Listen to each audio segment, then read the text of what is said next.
I make a motion to return from executive session for NMSA 10-15-1H-2, where we were discussing pending legal matters. No decisions were made, discussion only. Those individuals present were Counselor Crane, Counselor Weeks, Counselor Humbert, Manager Weir, and Mayor. And yourself. And myself, and the village attorney, Nan Winters. Second. Roll call vote on L. Mayor Pro Tem Howell, Aye. Councilor Crane, Aye. Councilor Weeks, Aye. Councilor Hubbard. Aye. That's Back in executive session. Our final thing on the agenda is the manager's report. Mr. Mayor, council, I will tell you that, first of all, I want to officially introduce, I know you've already met her, but Nan Winters, this is our legal counsel. And she came in today and we were discussing open items as far as what that we have with our legal counsel. So we should be having the short-term rental ordinance to the council very soon. We had the approval for the workforce housing ordinance, so in the next council meeting, we'll be asking for approval to proceed on that. We are working on several other things, contracts and so on. And in addition, she wanted to come, and I thought it was a great idea so that we could put a voice and a face together. So when we're working with her in the future, everybody knows who she is. Beyond that, I will say that albeit slow, after 3 weeks of inactivity on the village hall, we now have 2 people dedicated to continuing the remodel. They did move some walls today. They did clean up the mess that we had in the back. The owner of Cross D Construction is supposed to contact me tomorrow for us to have further discussions on the completion of this project.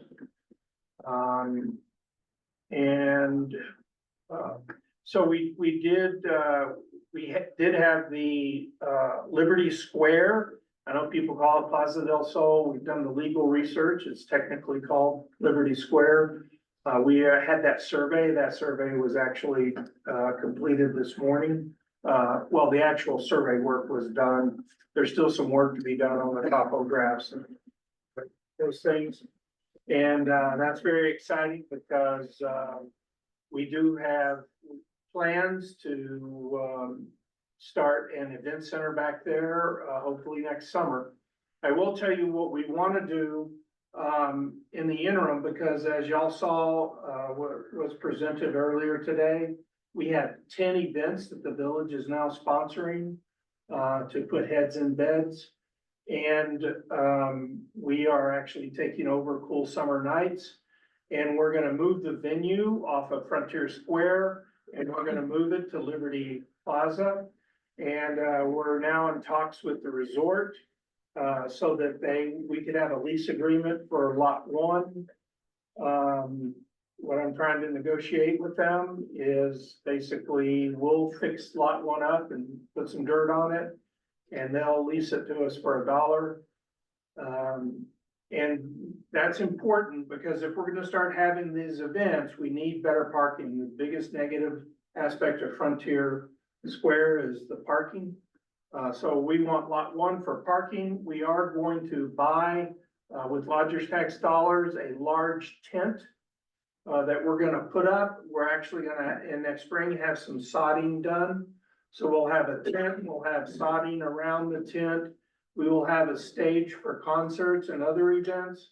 Our plan is to rent porta potties to go out there as well, that are on a trailer, not a ground kind, but actually a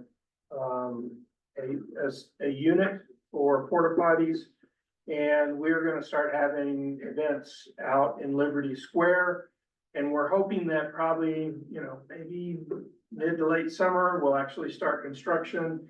And so we're putting this all, if you know where the rocked area is, not the parking area, but kind of the rock, like where the skateboard event was. That is gonna be, so we're gonna park on, our plan is to park on the resort's lot 1. And then have concessions and things like that in that area. At the edge of it's gonna be the stage, and behind it will be, filled with sod and tents for the participants to watch.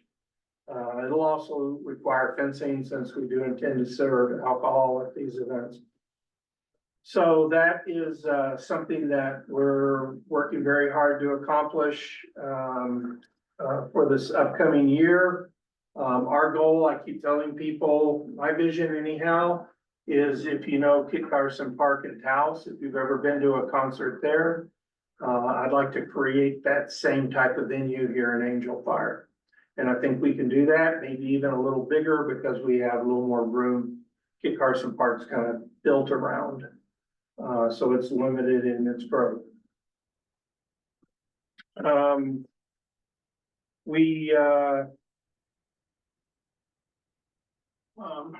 I think that's, other than the reports, I do wanna give kudos to Director Epler for not only, he's close to it, but he will achieve our goal of 10 miles this summer. But the fact that he's doing it significantly under budget, to me is a great indication, and why I believe, based on these numbers, that next year we can do 20 additional miles of road work improvements. We have, as you know, there's different numbers, but we have approximately 106 miles is the number I always stick to. I don't know if it's exactly right. I say 130. Yeah, it says 130. It's Grant right, call it 150. Yeah. Kurt got us water lines. Yeah, but anyhow, with Kurt's accomplishment this year, we have some work to do, but my goal is that we're gonna hit virtually every road, not every road. Because some roads are in good shape and don't really need repair, but virtually every road. By the time we get within the done, 5 you're years. gonna need it. Yeah, but, I think to hit the majority of the roads in Angel Fire in the next 5 years would be a tremendous accomplishment. And so we're gonna see if we can pull that off. And then we got some great grants. The Country Club Road, I think, is sorely needed. Director Epler has showed me how that road is. It's actually in a lot worse condition than it looks, because a lot of the base course underneath the asphalt, because the water seeped through that center line, it's washed out that base course underneath it, and it's eventually that road's gonna start having a lot of potholes and maybe even slightly depressed because of that crack that's down the middle. And so the fact that we did get that grant to resurface it next summer is a tremendous thing for the village. And I guess that's all I have. I will say one last thing. I really encourage you guys to start getting the committees to come do reports. Just updates to the council. It seems like they do it whenever there's something big they want to tell us or get our permission to do. But it really, in an ideal situation, they would be coming.